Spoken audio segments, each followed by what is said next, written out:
What's going on, guys? Four Color Hikes here. For those of you new to the channel, welcome. For those of you that have been here before, welcome back.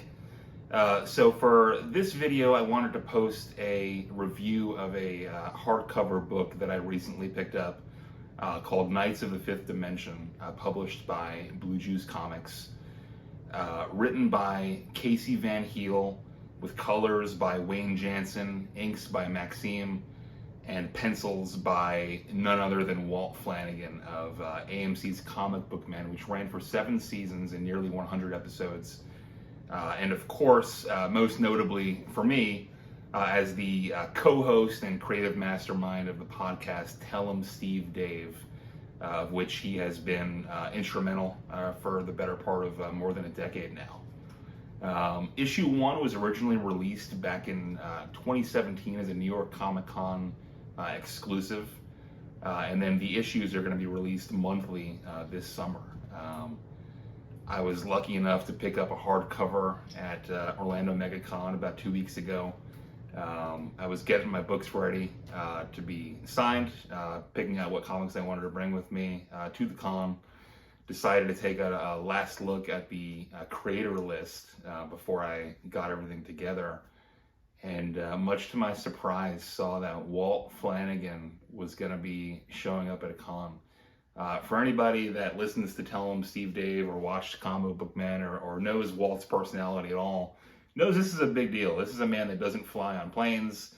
He rarely goes to cons in the New York, New Jersey area, let alone traveling over 1,000 miles to come to Orlando to pimp a comic book. But yeah, I was super excited. I texted my fiance and I was giddy. I was as giddy as a schoolgirl, just so excited that I wouldn't have to fly to Jersey to meet Walt. And then we found out that another guest on the podcast and self-proclaimed genius 148 IQ, get him Steve Dave, would be there as well. So it was just an awesome opportunity. I was able to go. We were able to meet both guys. I fanboyed like I've never fanboyed before, sitting there talking to Walt. Yeah, it was a totally super cool experience, and I'm really glad that we were able to go. And of course, I picked up the hardcover Knights of the Fifth Dimension. Anyway, so Knights of the Fifth Dimension. I loved this book. Essentially, it tells the story of an aging writer and artist named William, or AKA Jack Kirby, that we find out has been writing and drawing these stories of the Spiral Architect and the psychedelic Knights of the Fifth Dimension. He's been writing these stories for a long time. Come to find out, everything he has written is real. And it's been able to keep the forces of evil in this world at bay, so long as he continues writing the story.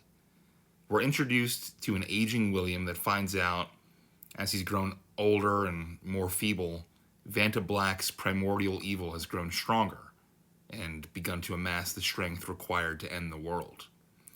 William knows that in order to save the world, he has to find a successor to take the mantle of the architect after he's gone.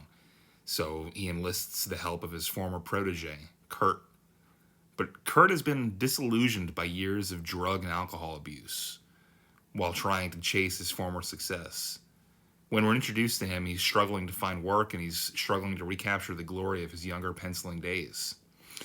Really cool little reference here on Kurt's wall is a great homage to the first issue of Frank Miller's Dark Knight Returns, with the silhouette of the Spiral Architect suspended in midair and surrounded by lightning. There were just so many great comic book references in this book, particularly to the Bronze Age of comics, that I just adored.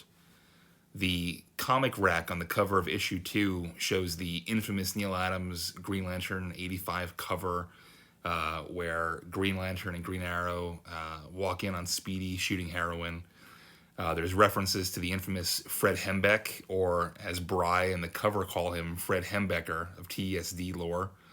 References to old Justice League covers, Mego action figures, Ben Cooper masks, action figure playsets of the 1970s, the Seed and Look Who's Smiling Now ads that adorned the back covers of Bronze Age books, This book is just a love letter to the Bronze Age, and it really reminded me of the Dark Horse comic Black Hammer, written and penciled by the always great Jeff Lemire. In that story, it follows a group of superheroes that are transported from their world right in the middle of a battle to a small farm on the edge of town that they can't escape.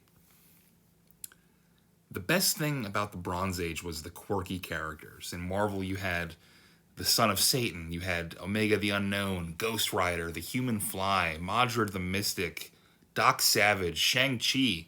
Hell, even Dracula became mainstays in the pages of Marvel books.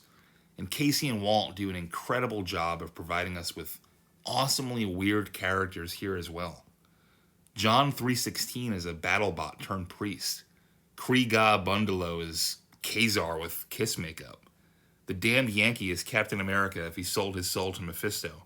And my favorite, Professor Odious Amorphous, is the Spectre if he was really into Twitter. The story is fantastic, but the real treat here is Walt Flanagan's artwork. I don't know how he did it, but for 4 issues, he was Jack Kirby. And boy, did he make the king proud. It's glorious to look at. The art switches back and forth between the night stories of old and the present-day struggles of Kurt. And it's hard to believe that both aspects of the book are drawn by the same artist, but that just speaks to the talents of Walt Flanagan. The colors in this book by Wayne Jansen make the art really pop right off the page, as if you're really looking at some hidden gem from the early Bronze Age. It's psychedelic and beautiful in every sense of the word.